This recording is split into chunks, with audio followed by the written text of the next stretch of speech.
Now, many believe technology is a man's world, but that's not the case for this Filipino woman who started a dating service platform called Pikao. And now, Valen's Balass made it to the Forbes' first ever 30 under 30 Asia list. To tell us more about this, we have her right here in the studio. Good morning, Val. Hi, good morning. Thanks for joining us. Thank you for waking up this early as well, Val. Okay, yeah. First question, why did you develop this app called Pikao, and why is it called Pikao? Okay, so the first reason why we created the app is, so I belong to a group of friends who are all girls, and we go out and we discuss the same problems.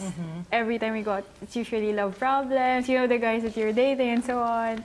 Let's just say it like it is. There's a lack of men. There's a shortage of men. Wow. And then, the whole reason that I started dating app is because my younger sister started dating na rin. Okay. And then, she's, a lot of us started using these dating apps online. Right. And then I remember that the first time I used it, somebody wanted to go to my house within the first 2 hours of using it. Wow. And then, it occurred to me, what if my sister started using it and then she'd encounter guys like these? And then what if, later on my daughter or my niece started using dating apps? And then, it maybe because I also belong to I've been doing apps maybe for 6 years. Wow. I started when I was 19. Oh, wow. And then, I really wanted to do another dating app that focused on getting women educated about how to date. Yeah, and nothing new there, because nowadays there are a lot of people who really turn to dating apps to meet other people. But here's the question a lot of people would want to ask. How do you screen them? Can anyone join it, or is there a screening process wherein you have to be have a certain profession, or you have to have a certain age limit? How does it work? We try not to limit, we try to give everyone the freedom to join our dating app. We don't want to be biased. The thing is, what we do a lot of offline events. We try to meet a lot of our users.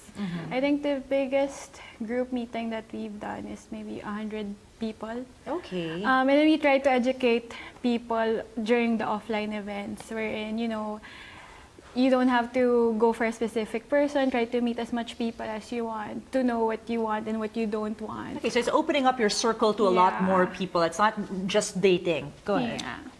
Of course, we're talking about this app and the difference from the other dating apps, but how does it feel? You're part of Forbes, the Forbes list, 30 under 30 Asia list. That's not a joke. I know, I kind of feel the same.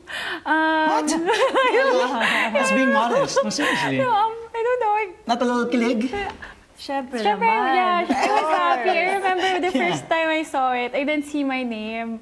Because I was looking in a different category. But then again, when I saw my name. Syempre, when I started business, it's one of your dreams, but you don't really think it's achievable. Because I wasn't born into a family that does real business. Right. Kaya parang this is so far-fetched. And it's still part of International Women's Month. How can you empower other women out there to go out and do their thing and make it in the Forbes 30 That's under right. 30? Yes, I know. Yeah, it's quite hard. I think I don't know how much I cried during the process. I think I've cried in almost all the restaurants every time I get a really hard email. But I think it's really important is to think about what you're doing and how is it helping the world, and how it's helping, your family and so on. And then really never give up. Because I remember the first time that I started this dating app, I had a lot of competitors. Yeah. And after 2-3 years, I'm still alive, and all my competitors are gone. Right. Well, we gotta put Andre in that list, huh? I'm a fan of dating apps. Count me in. But let's go to the status of technopreneurship, as we call it. How can we revitalize technopreneurship in the country? I think it's really teaching investors here. Because the thing is, what makes me sad is most of my investors are foreigners. Oh, okay. And then, it's not that I didn't try pitching to Filipinos. It's that they don't know how to invest in startups. Yeah. So I think that's the number one. Really invest in our own and get Filipinos to be, I don't know, more committed Yeah. into building the industry. Yeah. I think that's number one. Yeah, I think that's only it. To break that barrier of skepticism, also to gain their trust, you have to start up yourself. But of course, congratulations to you. Thank you so Congratulations. much. Everyone has a phone. Go there and get Pikao if you have any dating. I'm on it. She'll be your number one fan. Thank you so much for Thank you. joining Thank us. you, Val. Thank you. That was Balass, Balass, founder and CEO of dating app Pikao.